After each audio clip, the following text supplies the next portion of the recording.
You know, the funny thing about life, the things that tend to do the best are the things that people would never expect to do the best. The things that people think are like, who would invest in the most reprinted Magic card in all of Magic the Gathering history? Like, what would the point of that be? Why would you do that? Well, today's video is all about a deal that was completed here in Florida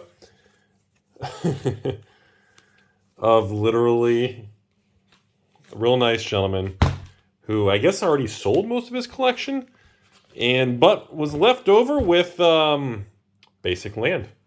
Let's take a look here. Looks like we got a sheet of Beta Basic Mountains. More Beta Basic Mountains. Boy, kind of some strange. I mean, was he have these triple sleeve? It's like, my goodness. How many sleeves are on these things? Oh, it's going to take me like 3 days to unsleeve these things. So, yeah. So, we are looking at an absolute ton of basic lands. So, the question I get asked all the time, Rudy, are alpha basic lands, or beta, or AB, just black border basics, are they really going to go to $100 a piece? Yes. That's the end of the video. Hope you enjoyed it. No, I'm not. I got to get my 10 minutes and ramble and let's all relax. You know that. I think we're going to get there over the next couple years. Maybe it might take 5 years, but I think genuinely good condition. See, you notice how there's a lot of slots missing like this? That tells me the gentleman probably already sold a lot of other cards, or I'm not sure. These are like extras or leftovers. That's what usually when I see binders with missing slots like this. See how it's like that? And these pages are not brand new. There's actually, I can see that there were cards in some of these slots. Like some of these, I can tell there's like little marks. Some don't have them. Some do have them. It's kind of interesting. So anyways, these are like alpha. It's kind of mixed up a little bit, but it's all basic land. Do you see this? All alpha beta basics. And you got a little unsummon over here. And then these pages look like they were never used. We got some more randomized basic land over here. I have no idea how he was sorting these or what the plan was here. These are some alphas. You can tell by the nice corners there. Yeah, so it's very strangely organized here. But let's get back to the overall principle here. So that's binder number 1. Here's binder number 2 in this particular collection.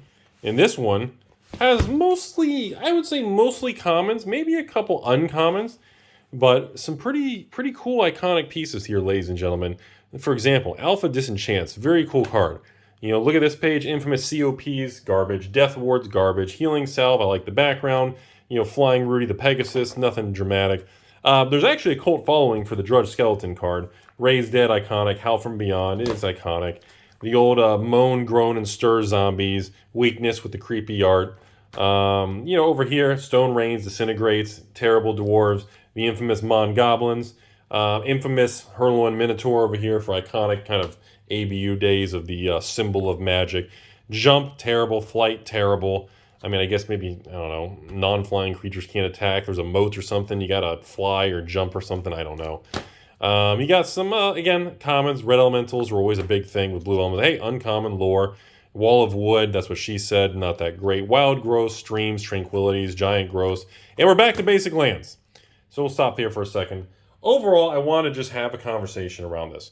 I do believe as time progresses, like you guys have heard me talk about in recent videos in the last couple months, that we are going to eventually hit an era where alpha beta type cards become museum quality and museum level pricing, very high level, very large dollar amounts, very tough to get. The supply that actually changes hands on the open market will continue to get lower and lower. I think we're really going to continue forward on that path. And I think, you know, usually these things happen in a couple ways. One, we can have a slow growth over many years. Two, we can have a boom, bust with very extreme moves. But, you know, things like basic lands, remember, there's a lot of alpha beta basic lands. They were all over the print sheets, man. Uncommon islands, you know, rare island. Every booster pack had random basic lands all through them. You guys have seen other YouTube channels. They open these things, and you can see there's booster packs of, you know, ABU, man. You can get 6, 7 basic lands in a single pack. It's completely nuts. But, you know, so much time has gone by. So many of these basic lands don't exist. So many of the ones that do exist are just brutally used, abused, played, slid on counters, no sleeves in the 90s. So there really is becoming, remember, it's not something you want one of or four of either. Basic lands, if you're, there's a lot of people that build, they keep 5, 10 decks built. Some people keep more. And they may want to have, 15, islands in, each one of those decks if they're all blue or if they're building. I mean, you need a lot of them if you want to run a bunch of old school things like that. You have to get a lot of these things, and it gets expensive, and it takes a lot of, money and time to accumulate and acquire these things. I'm serious, everybody. It's not a cheap, easy thing to do. Anyway, I'm just saying so my overall, and I also think there could be a random attempt in the future where some of the people who've been accumulating these basic lands for so long, you could have a big price spike to $50, $75, $100 or $200 for basic land, and then eventually they kind of start to retrace, but it eventually level out. So in other words, a $20 basic land can pop to 30, 40, or maybe it pops all the way to 150, but then it retraces, it doesn't go back to 30 or 40, it retraces back to 50, and then it slowly goes to 55, 60. And of course, a lot of people have a hard time understanding that the condition of these things swing the prices so dramatically. I mean, you're talking the difference between a pack fresh could be a $50 card, all the way down to a damage one could be $10. So literally a $10 damage card, if it was nicer, can 5x its price all the way to 50, depending how you want to look at it. Or a mint condition card can lose 80% of its value, going down to 10, depending on what kind of numbers you want to apply and how your perspective is. And because of that, it's also a very confusing thing to a lot of individuals who are buying or selling these because they have a hard time pricing them because they're so condition sensitive. So that's all today's video is. I just want to show you, this guy, like I said, very strange the way he had these things in. Is there anything left in this back of this? Okay. I don't know how or why they were positioned to organize in these binders with spaces like that.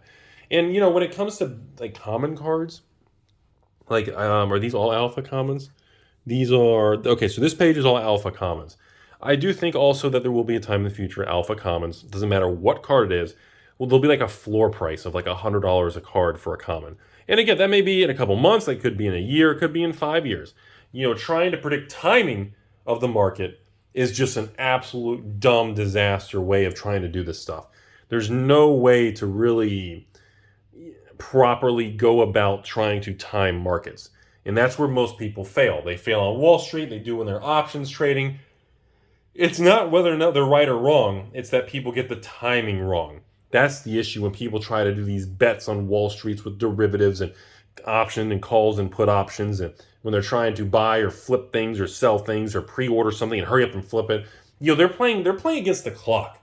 And that's a method I don't believe in. I think the key to all this stuff is in approaching any form of collectible or real world investment, like, the real Wall Street world, is you approach it without being on the clock. When you're on the clock, you're so worried about running out of time or borrowing or interest expenses eating away at your profit. You get so worried about those different things. But if you don't have those fears, it makes it so much easier if you don't leverage, if you're not checking every 5 minutes, if you're not saying, holy crap, this thing hurry up has to get there by Friday, or my contract expires and I go to zero.